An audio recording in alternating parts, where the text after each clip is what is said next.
За сайн байцгаана уу? За би Сүхбаатар аймгаар аялж явахдаа за дарж шүтээ ингээд ХХК-гийн гүйцэтгэх захирал одоо үнэхээр ажилсаг цоглог энэ залуухан эмэгтэйтэй танилцсан юм аа. Энэ үйлдвэрээ хизээ яаж байгуулчихв? За энэ одоо үйл ажиллагааны эхлээд хэдэн жил болж байна?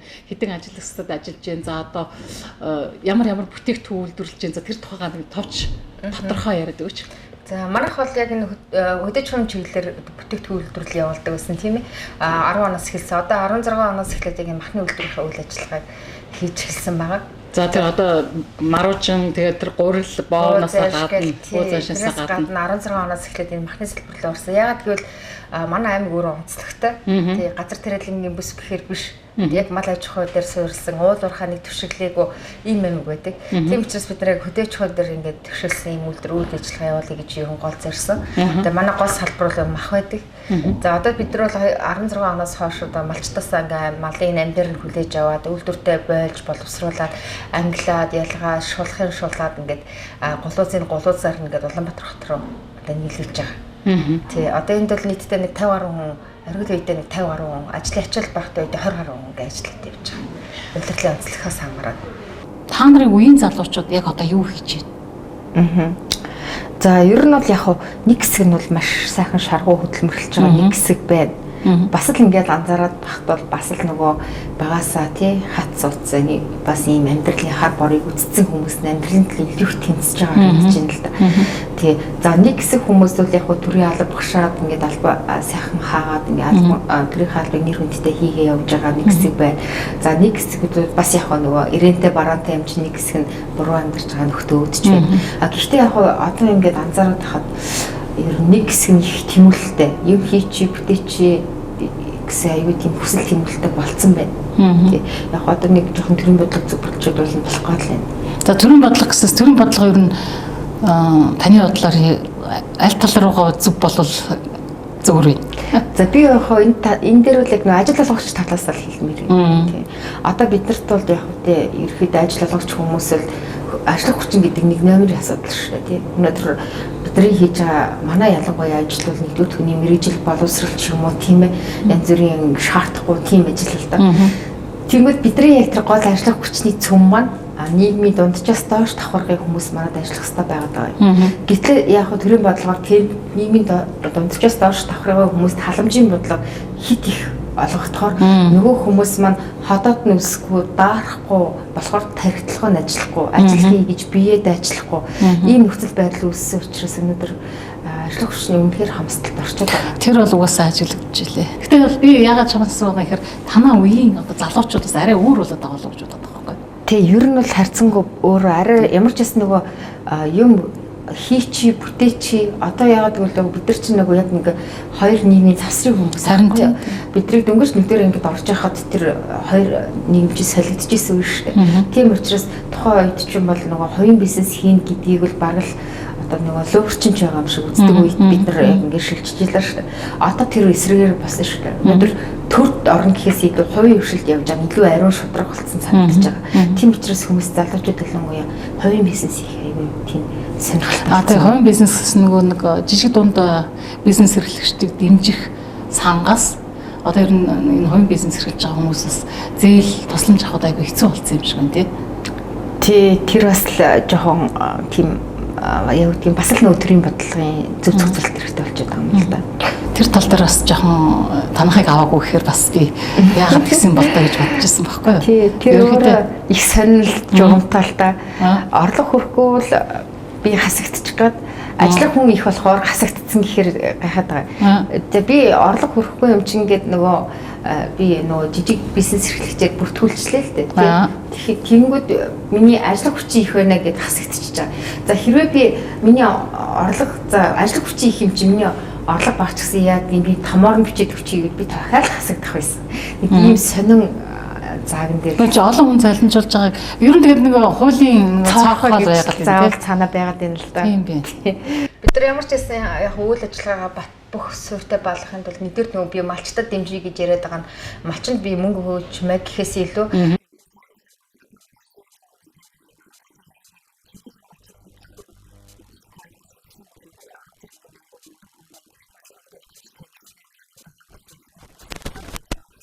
Яг үгээр тэр хүмүүсийн би зааж сургасны дагуу тэр одоо юу гэдэг сурвалж сурталчилгаанд суугаад ирээд хөдөө орон нутгийн малчтаа тэр хичээл номоо заагаад тийм ээ тэрийг хамтын үр дүнтэй ажил болгохын төлөө зорж ажиллах. Одоо хамгийн энгийн жишээл юу вэ л да бид нар хонин дээр хэлж байгаа туршилтыг гэж байгаа. Яагаад гэвэл бид нар нэг настай одоо малын махыг өнд хүргээд тэр хүнээс бид нар тэр хурганд өгдөг Монгол Улсын эрдэмтдийн бэлтгэсэн тэр тэжээлийг малчтдаа нийлүүлнэ. Тэр малчд маань өөрсдөө тэр хургаад тэжээгээд намар нь одоо биеийн томроод бидний стандартын шаардлагад нийцсэн хургыг бид нар манай үйлдвэрт бэлтгэн нийлүүлнэ. Тэр махыг бид нар тэр малчтаасаа үнэтэй авна. Тэр хүмүүс маань одоо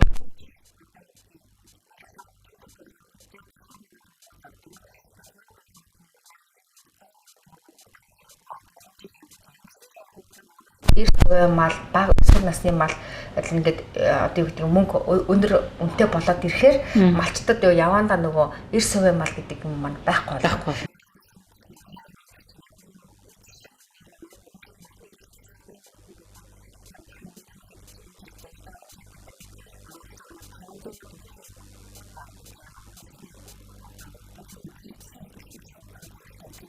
Одоо бид ингээ урдчлаад малчтаасаа ингээд бэрог нь аваад тэг ингээ сар ингээ гаднаа ингээ хариулаад тэр вакцины тарилганы тэр үе байвал тэр мэр үеийг өнгөрөөгөөд одоо хоргоожуулна гэсэн үг шүү дээ. Наачаас аюулж халагчлуулаад тий.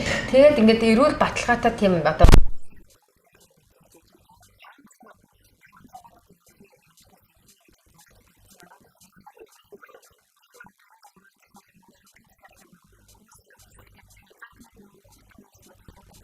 айгуу сайхан гиз чамж идмээр байдаг. Нэг хотоос хөдөөнөөс ч юм уу ах дүүнээс ч мах ирчдэг.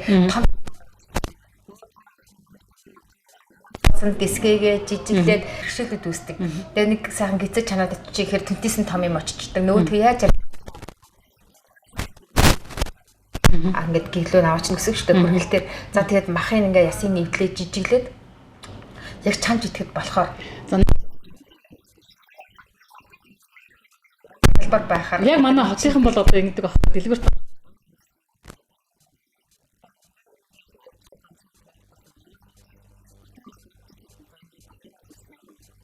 баахан одоо антибиотик тарчаад тэрийг нь одоо бид нар мэдэхгүй жишээлбэл шууд тэр антибиотик нь одоо махантаа шингэсэн шингээг өгөж битгэхгүй шүү дээ ямар юм хийж байгаа.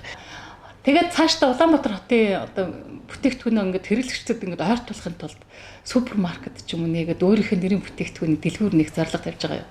Тий, бид нар ойрын хугацаанд яг өөрийнхөө баян тал гэдэг брэнд одоо махны үйлдвэрийн нэрээр нэрлсэн брэндийг Улаанбаатар хотод нэвтрүүлэхээр ажиллаж байгаа. Тэнд нэгдүгээрт ямар зорилготой гэхээр нэгдүгээрт Улаанбаатар хотын иргэд маань түрүүний хэлдгээр экологийн цэвэр бүтээгдэхүүн гарал үүсэл тодорхой. Хоёрдугаарт нөгөө хамгийн чухал зүйл нь худалдаа авах чадварт нөлөөлж байгаа юм бол үнэ байдаг тийм ээ. Чанартай бөгөөд хямдхан энэ махыг заавал их хэмжээгээр биш бага хэмжээгээр авсан ч тэр хүн хямдхан авах боломжийг бүрдүүлж бид нар ажиллахаар одоо зорьцсон ингээд ажиллаж байгаа. Тэгээд цаашдаа зөвхөн мах гэхгүйгээр манайх одоо манай тэр сайхан бууз байна шүү дээ. Цэвэр яг махаар татаа гараар ингээд хэрчээр гэрийн бууз шиг хийж байгаа бууз баашаа. Тэгээд цагаан сарын үеэр хамгийн их дээрэл хэрэгцээтэй байдаг хэвийн боо ингээд хэд хурц ажилланаа. Бас манайхаас гардаг цэвэр сайхан зөвлөл үнэний цэвэр сүгэр гэсэн заргнууд байдаг. Энэ бүх зүйлээ одоо Улаанбаатар хот руугаа хэрэглэгчтэй хүрэхээр одоо том төлөөрөдтэйгээ хамтарч ажиллана гэсэн том бас зорилго байгаа. Зорилго нь хэзээ яг хэдэн сараас эхлэх үү гэж би асуув. Тий. За ер нь яг махны ажлууд ер нь энэ удахгүй ер нь ойрын 14 хоног дотроо эхэлж төлөвлөж байгаа тий. Бусад бүтээгдэхүүнүүд маань энэ өглөөс эхлээд ирэх занаас эхлээд ингээд ойрын 3 жилдээ хэвтэл аюус зэгцэрч чинь тий. Улаанбаатар хотын бас нэг хэрэглэгчд маань гэсэн Баян тал гэж Сүхбаатар аймгийн амттай ямар махан байна уу гэдгийг эрт сороод очдаг тийм сүлжээ зорж ичдэг тийм сүлжээ дэлгүүрийг бий болгоцсон байна гэж зорж байгаа жилдээ багтаагаад тий. За хэрвээ нууц тушаал яг юу дундаж өгнө. За бид нар ямар ч бас нэг 7000-аас 7500-ийн хооронд таны гэрт хүргэж өгөхөр төлөвлөж байгаа. Залуучуудаа хандаа чи ер нь өөрийн зүгээс нь хэлэх үг юу бэ? Энэ залуу сайхан насандаа одоо үнэхээр бас нэг юм судлаад эзэмшээд айгүй сайхан ингээд хөлөө олцсон юм ихтэй гэж үздэг юм л та. Тийм болохоор одоо үеийнхэндээ зориулаад ямар юмн дээр та нар анхаарах уу? Яаж цаашдаа одоо хувийн бизнес жишээлбэл эрхлэх үүч гэдэг юм уу тий? Тэр тал дээр. За бас л би нөгөө хэлжсэн шүү дээ тий нөгөө өвдөцөөсөө уламжлагдж ирсэн зүг амьдралын гоё өгнүүдийг бас зөв явдал зөөлөн зам болоо. Тийм сайхан сэтгэл үзүүр шаар тусч юм тий. Өнөөдөр та юу тарин маргааш түүнийг хурах болно гэх юм уу. Яг энэ бүх зүйлтэй би уялдаж амьдэрдэг л да. Тэгэхээр тэгээд ямар ч яс нэг зөв байхансаа л гэж аяг их боддог. Тэгээд нэг даргаыг харж нэг болтгоо, нэг ажилчнаа харж нэг болтгоо. Би бүх төвшний хүмүүстэй нэг л харьцаагаар харьцдаг. Гэхдээ хүний хамгийн хинбэ гэдгийг нотлох хамгийн гол төлөв бол харилцаа гэж би боддог. Тэр хүн хүнтэй яаж харилцаж чинь, хинтэй яаж харилцаж чинь гэдгээс хамаарат тэр хүний хинбэ гэдгийг нотлох их амархан болсон шүү дээ. Тэгээд харилцаан дээр аягүй сайн юу гэдэг болов гэж боддог.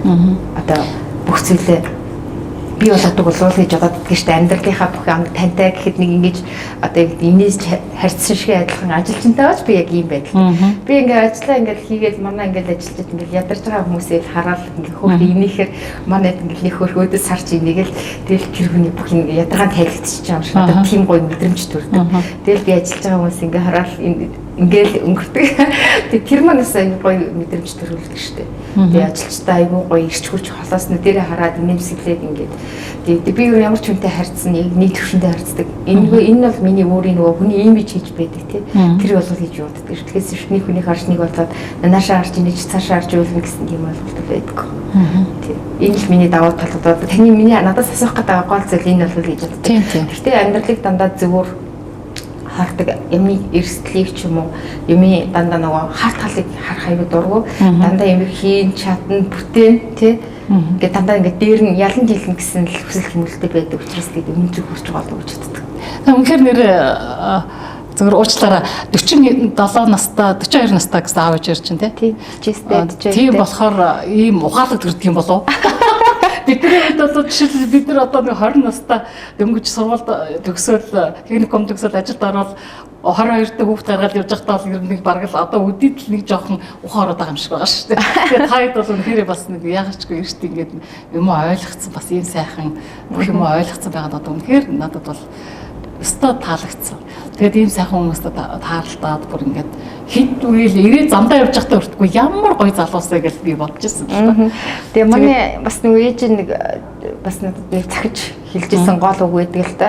Тэр маань яг нөгөө таны хэлдгэр хөлийн дөрөнд гарын ганцхан хүрхцэн авна ээж минь үж хэлжсэн. Тэгээ одоо миний охин ингээд одоо ээжийнхаа одоо хараа айлтаас гарах гэж байна. Тэгээ ээж нь чам нэг л зүйл захигээд нэгдүгээрт чи ерөөсөө залуу хүн тийм үү? Ерөөсөө энэ амьдралдаа хань ижлээ сонгохдоо одоо гэр бүлтэй хүнийг сонгож болохгүй. Тэгж үг хүүхдэд нэг том нүгэл үлдэж болохгүй. Тэр үйл өөрийн чинь эзэн нэгэн цаг зэдлэнэ. За хоёрдугаар хүнийхээ удам содрыгсаа хараа. Уг муутын удам муутын уг муу гэж үг байдаг. Тэгэхээр хүнээсээ судалж суугаараа гэд. Ингээд энэ олон зүйлүүдийг хэлжсэн. Өнөөдөр миний хамгийн том сонголт бол мэрэгжил байсан. Тийм үү? Эхний сонголт, хоёр дахь сонголт бол хань ижил байсан. Тэгээд 3 дахь сонголт бол хийж байгаа ажил байна л да. Тэгээд би ямар ч байсан 2 дахь сонголтоо ямар ч байсан зөв хийсэн болов уу гэж боддог. Тэгээд би тэр өнөөдөр ямар ч байсан ангитай үлгэрч шээ юм гэр бүл болоо явж байгаа. За гэр бүл болоо явж байгаа бас нэг утга учир байгаа. Тэгээд бидний их сургууль дахь манай Думаа гэдэг багш маань миний багш байсан үдэж их сургуулийн химийн багш, биохимийн багш байсан. Багш маань тэгээд яг хэдрэг хичээл орж байгаа. Тэгээд нөгөө нэг октод чи жирэмсэн болоод нэтрэг ингүүл нөгөө амьдрал заамлалтаа хичээл дотор. За охтууд миний эмэгтэй хүн гэдэг бол гатуу хантаа нэг дээр таах хэвээр. Хоёрдугаар чон шиг эр хүнийг хон шиг эр хүнийг чон шиг болгож чадах ичидтэн бол эмэгтэй хүн байдаг гэл. Тэр миний толгойд зүгээр яг гэл орж исэн байхгүй тохоо идэн. Айгүй мундаг хийсэн. Гэхдээ тэр алхныг чийжлэн гэдэг чинь бас хэцүү шүү дээ. Одоо шийдэл бидэрт бол зөндөл багш нар үйжсэн бид нар бол энэ тоодгүй л байсан байхгүй юу? Ер нь бол тэгээд энийг одоо амьдралдаа яг юу болгоод одоо нөхрөөгээ сонгохдоо бод яг энэ юугаар сонгосон тийм. Одоо энэ амьдралдаа яг баримталж байгаа зүйл нь яг энэ. Одоо жишээлбэл нөхөртэйгээ анх танилцахдаа бүгдийг судлаад одоо бүх юм ар гэр удам судрын судлаад тий амар жижиг гэрс шууд ингээд дурлаад ч юм уу хоёлаа би жаа хараад ингээд нэг тийм байдаг шүү дээ. Залуух ч юм ингээд хараад нэг энэ ямар гоё залуу байж гэдэг юм уу таалагдаад энэ тийм байхгүй. Ер нь бол судалж иж суусан байна. Хүмүүс ер нь яхаа дотоод сэтгэл зүгээд байх нь зүг болов уу гэж боддог. Би яг дотроо өөрийнхөө дотор юу гэж боддог гэсэн ингээд залуу ах чи үргэлжлэн л залуучууд ингээд уулзъя барь инээдрээ гэлтий санал тавьдаг байлаа шүү дээ. Тэгээ дотроо би нэг зүйлийг боддог гэсэн. Би яг аав шиг тийм юмтай сууна гэдээ айгүйх боддог гэсэн. Тий. Яг тэр хүнээ дотор ингээд ургуулж хараа ингээд ямар ч сайхан зал ирээд ингээд болцсон яриагээ санал тавьсан ч гэсэн нөгөөх нь нэг л ингээд сэтгэлд хүрч өгдөггүй. Тэгээд би ямар ч гэсэн нөгөө нөхрөө манай нөхөрч бас нэг гадаад төрөх байгаа байдал нь манай аавт аягүй төстэй байдаг байхгүй юу.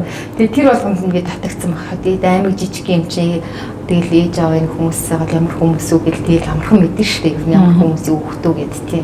Гадны аймаг хүн биш учраас тэгээд аягүй амархан үржсэн нөхөртөөгөө сууж исэн бид ирүү ирэхэд нэг танилцаад 5-6 сар болол нэг гэрт орж ирсэн. Оо за тэгвэл богино хугацаанд судалсан юм байна шүү дээ. Тэгээ богино хугацаанд судалсан ч гэсэн бас нөгөө амьдралын тий таарахгүйгээ үзэх гэж бас 3-4 жил болж иж би анхныхаа охиныг гаргаж ирсэн. 4 жилийн дараа. Бас тий бид нар чинь би 23 тань нөхөртөөгөө танилцаад 27 та анхныхаа охиныг гаргаж ирсэн. Тэгээ тэрнээс хойш ингээд 4 жилийн цаат ингээд 3 охинтой болсон. Харин тий 3 хөрхөн охинтой. Та яар тэгээд ер нь цаашдаа гэртээ л амьдрах юм Монгол гэртээ. Тий ямар ч гэсэн яг одоос ингээд үр хөвгт ингээд жоохон томроод том охин маань би хаа надтай адилхан төстэй болоод ирэхээр бас ингээд Монгол гэр маань гаднаас чичмэрч ирэхээр багтах жишээ нь болж байна. Гэхдээ яг вэ ямар ч гэсэн ойрын 3 жилдээ Монгол гэртээ амьдрах гэсэн төлөвлөлтөй байгаа.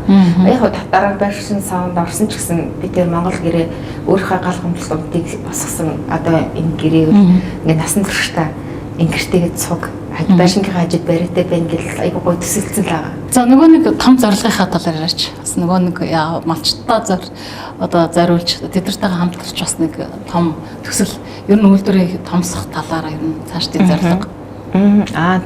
Тий бид нар бас нэг яг бидний хийж байгаа ажил яг хөдөө аж ахуй дээр суурилсан ялангуяа мал аж ахуй дээр суурилсан ажил хийж байгаа. Тэгэхээр бид нар нөгөө тодорхой хэмжээнд нөгөө хувь хүн талаасаа тэр хийж байгаа бизнестэйгээ уялдуулаад тэр зүйлийг бид нэр зөв болгох болов гэж бодож байгаа.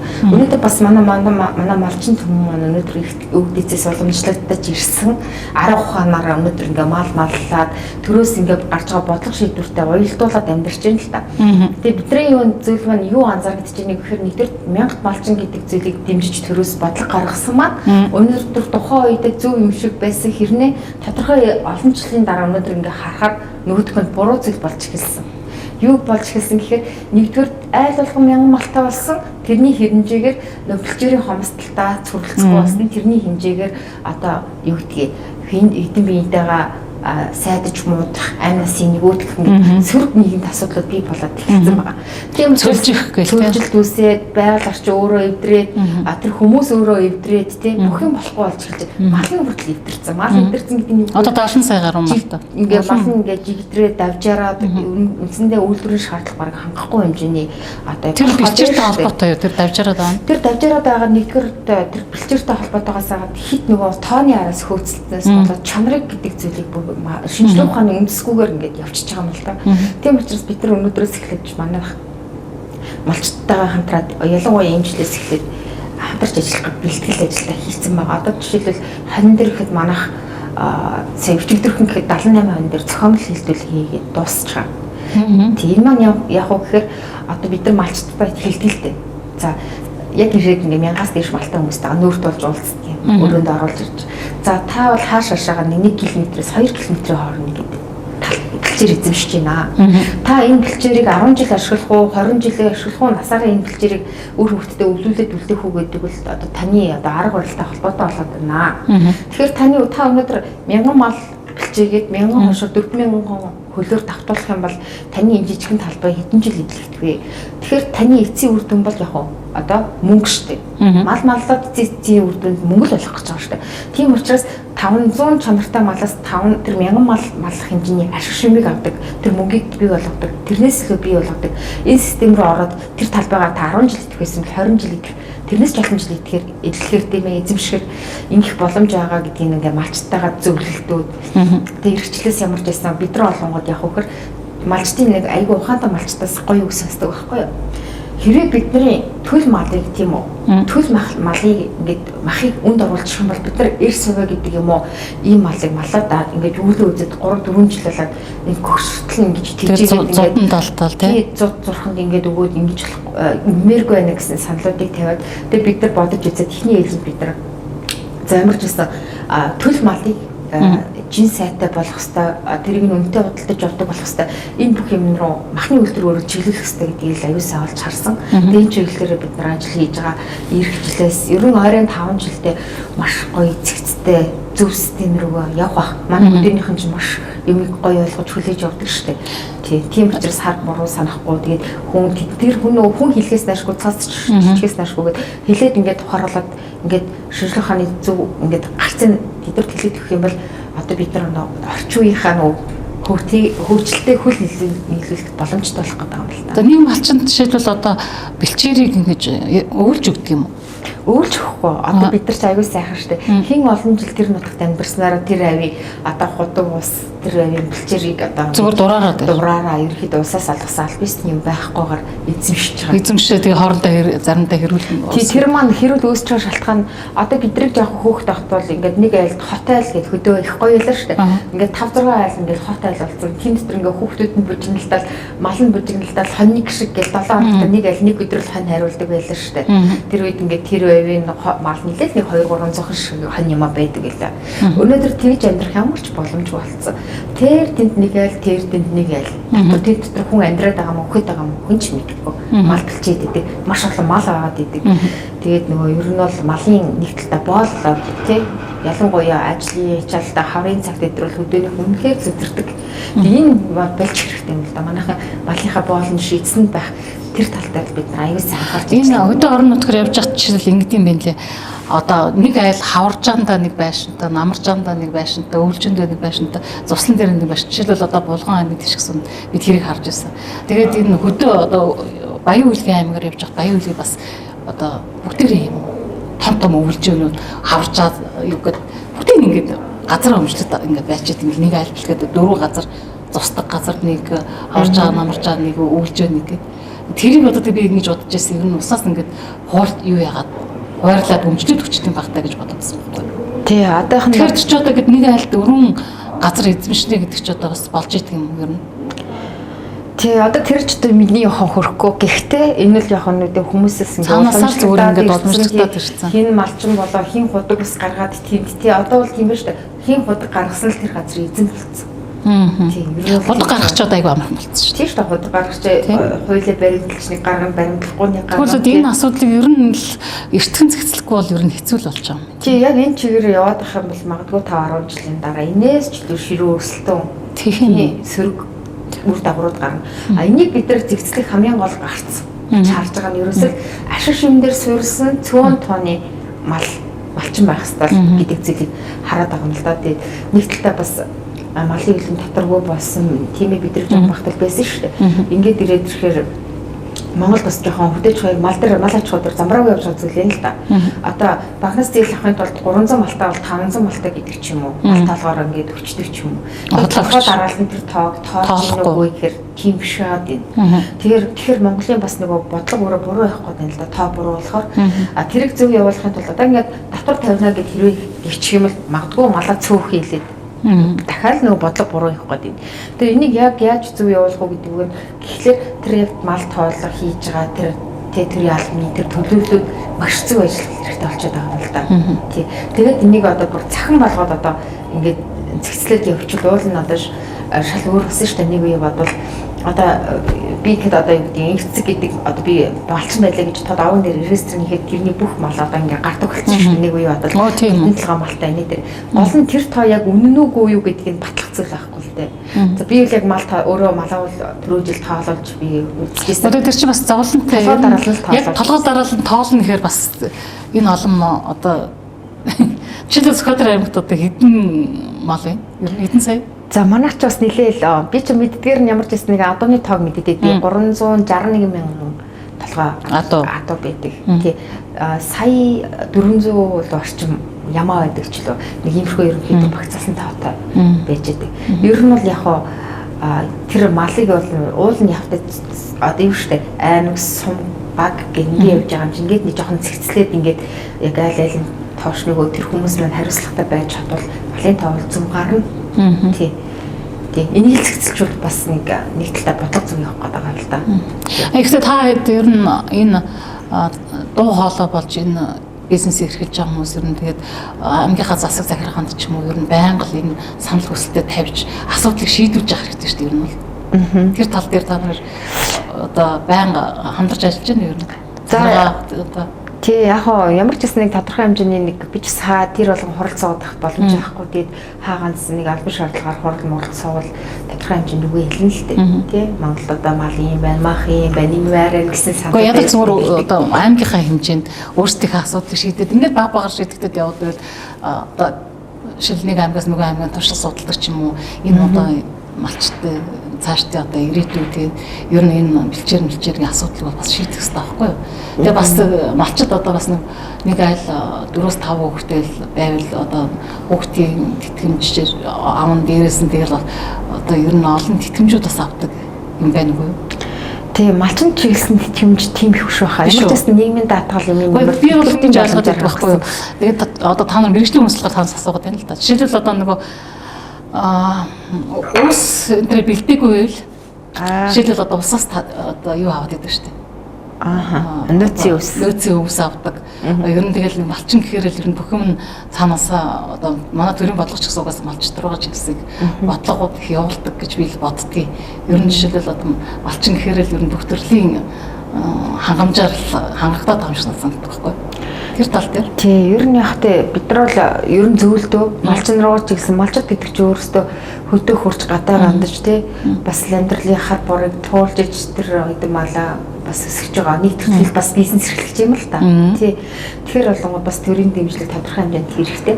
Буцаагаад малчд өөрөөсөө нийгмийн хариуцлагатай байх хэрэгтэй. Тий. Нийгмийн хариуцлага гэдэг маань буцаагаад одоо үедээ би 1000 малтай бол нэг тий буцаагаад одоо тэр юу гэдгийг асамжийн газарт ч юм уу нэг 5-10 хоног хүчдэг тийм ингээд буцаад нэг жоохон өгөөмөр баймаар л санагддаг шүү дээ. Тэгэхгүй бүх юмыг төрөөс би авах хэрэгтэй, төр намайг дэмжих хэрэгтэй гэдэг бас суугаад ижлэхгүй. Гэхдээ харьцангуй яг тэр нөөцөө ус хүмүүс төр бол цаг үе хүндэрсэн үед өдрөл бакаронд нь бол нэг айл төдий шүү хөөс юм тийм юм. Танай аймгийн хувьд жишээлбэл өвс бол их ургадгүй гайгүй. Тийм манай ч хадлан юм их сайн авдаг шүү дээ. Одоо энэ жил гэхэд бол одоо бараг л ихэнх аймагаас манай аймгийн одоо өвс хадланд авч байна. Энэ жил аймагтаа ч их эрэлттэй ийм болсон. Яг цаг уурын хувьд л манай 103 аймаг маш сайхан зонцсон байж байгаа. Улаанбаатар хотоос жоохон цааш жоохон цаг үе хүндэрсэн ийм нөхцөлөд байгаа л да. Тийм. За. Тэгээд яриа дэвлж өтер яриа дуусахгүй юм байна. Тэгэхээр би яг энэ залуучууд ялангуяа. Тэгээ ер нь энэ малчд ер нь ингээд чиний яриаг сонсоод нэлийн их юм сурч мэдэж авах шиг боллоо гэж бодож байгаа ер нь. Тэгэхийн тулд би чамайг одоо энд кофе шопт орж авчирч энэ сайхан ярилцлагыг өрнүүллээ. Тэгээ цаашдаа чи ажил амьдрал наашиг өндөр амжилт хүсье.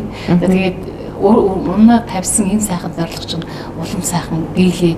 Одоо тэгээд ард түмэндээ чиглэсэн бодлого сайн явуулаад тий ажиллаж байгаа болон одоо олон ажиллах хэрэгтэй болоо. Дээр нь одоо малчтаа бас зөв миний зүгээс бодоход бол чи ингээд сургалт модалд явуулаад бас аймагтаа бас нэлээ ингэж тэргүүний байгаасаа гэж бас хүсэж байна. Баярлалаа. Тэгээд та хоёрын амьдралд танаа гэр бүл сайхан гэр бүлийн ажил амьдралд нь сайхан бүхнийг хүсье өрөө. Тэгээд урт удаан насалж эрүүл энх байж ус орондоо их юм хийж бүтээгээрэй гэж өрөөё. За баярлалаа. Таны ажилд ч гэсэн өндрөөс өндөр амжилт хүсье. Олон сайхан гээлэг зүйлийг Монголын ард түмэнд үргэлж төвөөж агаарэ гэж хүсье. За баярлалаа.